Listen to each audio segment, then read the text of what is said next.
Oke, adik-adik, kita lanjut ke pembelajaran 4 ya. Di pembelajaran 4 subtema 3, kelas 3 ya. Aku ingin lingkungan bersih. Nah, ini ya. Oke. Nah, sebelum saya lanjutkan, silakan adik-adik membaca ini sendiri ya. Aku ingin lingkungan bersih. Ya, seperti itu. Nah, jadi di subtema 3 itu kan itu tentang kewajiban dan hakku dalam bertetangga. Nah, di pembelajaran 4 ini kita membahas aku ingin lingkungan bersih. Setelah adik-adik membaca teksnya ini ya, atau saran, oke, kita buka halaman 118. Mengingatkan teman yang melakukan kesalahan adalah kewajiban kita. Lakukan dengan cara yang santun. Amati kembali teks yang berjudul Aku Ingin Lingkungan Bersih. Tadi adik-adik sudah membaca ya. Oke.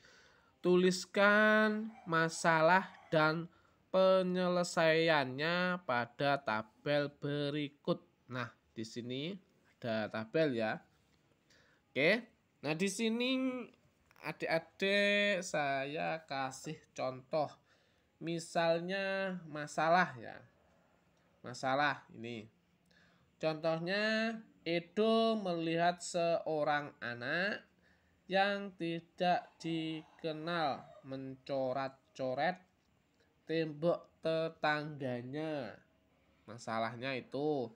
Terus ada lagi, Edo juga pernah mengingatkan tetangganya agar yang membuang sampah tidak sembarangan. Nah, itu ya. Itu. Terus di sini ada penyelesaiannya. Edo mengingatkan dengan santun agar tidak mencoret-coret tembok.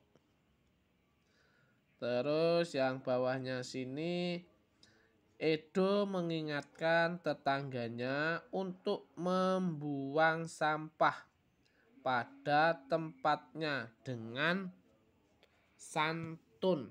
Jadi seperti itu. Jadi untuk adik-adik kalau melihat temannya atau tetangganya yang mencoret tembok punyaan orang lain, dikasih tahu dengan cara baik-baik. Terus dikasih saran gimana sumpamanya ada temennya adik-adik yang mencoret tembok sekolahan, dikasih tahu contohnya namanya Ani. Ani, jangan mencoret-coret tembok sekolahan, nanti dimarahi dan bisa jelek tembok sekolahan itu. Kan seperti itu ya. Oke, setelah itu kita lanjut ke ayo berdiskusi. Setiap orang mengingatkan lingkungan bersih. Apakah kamu pernah mempunyai masalah kebersihan di lingkunganmu? Bagaimana penyelesaiannya? Nah, di sini bekerjalah dalam kelompok. Tentukan satu masalah yang pernah dialami anggota kelompokmu. Nah, di sini adik-adik disuruh buat kelompok ya. Kelompoknya bisa 4 orang, bisa 3 orang, bisa 1 bangku kalau di sekolahan ya. Oke, next, lanjut. Nah, diskusikan penyelesaiannya. Sampaikan hasil diskusimu di depan kelas. Beri kesempatan kepada semua anggota untuk mengeluarkan pendapatnya. Lakukan dengan percaya diri. Nah, ini gambarnya seperti ini ya. Ini kan sudah berkelompok. Oke. Seperti itu ya. Seperti ini. Nah, adik-adik silahkan berkelompok. Setelah berkelompok, adik-adik bisa mengerjakannya. Oke, ya. Lanjut ke ayo berlatih. Setiap orang berhak mendapatkan lingkungan yang bersih. Setiap orang juga wajib menjaga agar lingkungannya tetap bersih. Bagian mana saja di lingkunganmu yang harus selalu bersih? Kita lanjut ya. Nah, contohnya seperti itu.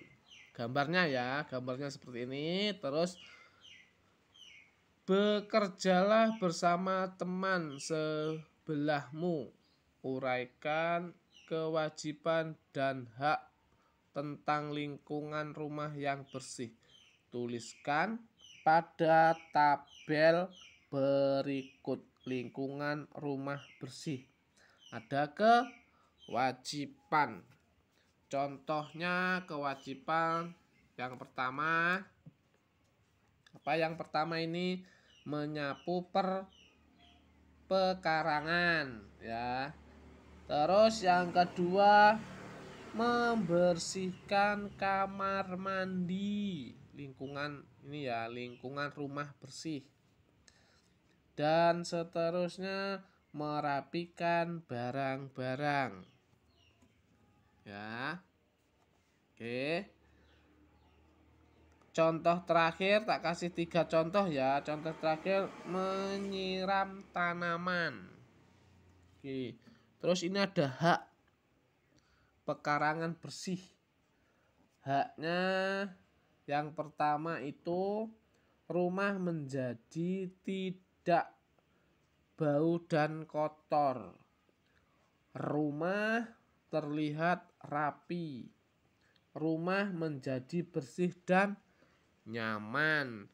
Selanjutnya bisa adik-adik teruskan. Oke, next kita lanjut. Ayo bercerita. Ya. Amati kembali daftar kewajiban dan hak yang kamu buat. Ceritakan pengalamanmu dalam melaksanakan kewajiban dan hak kepada teman sebelahmu. Lakukan dengan percaya diri. Nah, di sini adik-adik disuruh bercerita yang sudah ditulis di label tadi ya.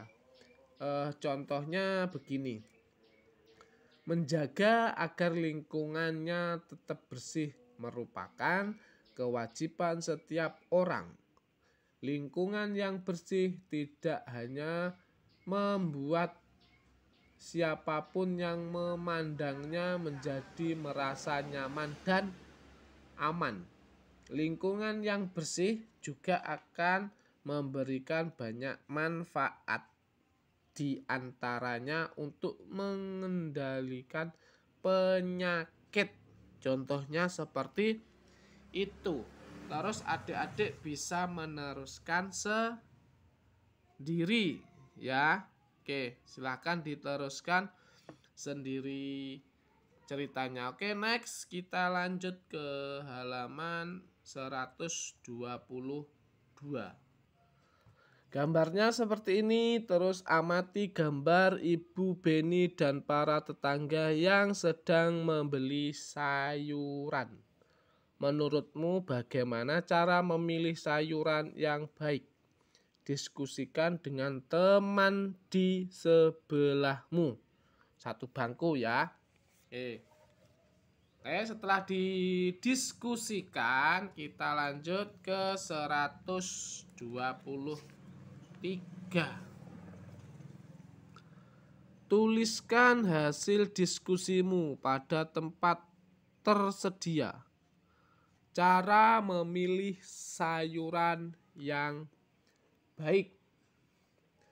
Contohnya yang nomor 1 ya, sayuran masih berwarna segar dan tidak bau. Terus nomor 2, sayuran tidak busuk atau basi. Yang nomor 3 ini, daun tidak berbintik atau berlubang akibat dimakan ulat ya. Nomor 4, sayuran harus mengandung vitamin yang dibutuhkan tubuh. Nomor 5, upayakan sayuran lokal. Sayuran lokal sesuai dengan kondisi tubuh kita. Masih banyak lagi. Adik-adik bisa memilih sendiri-sendiri. Oke, next kita lanjut ya. Ayo bercerita. Kamu telah mengetahui cara memilih sayur dan makanan yang baik dan bergizi.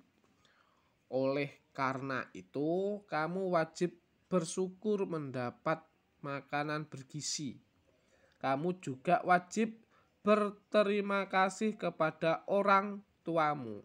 Apakah kamu pernah ikut ibu berbelanja di pasar? Coba sesekali ikut ibumu ke pasar. Lihatlah bagaimana ibumu memilih bahan makanan, sayuran dan buah-buahan untuk seluruh keluarga. Ceritakan pengalamanmu di depan kelas. Nah, adik-adik di situ disuruh membuat cerita. Oke, sebelum saya lanjutkan ke materi yang selanjutnya, jangan lupa di like, komen, subscribe, dan lonceng notifikasinya dibunyikan biar adik-adik tidak ketinggalan dengan video-video terbaru Ari Channel. Nah, oke ya adik-adik.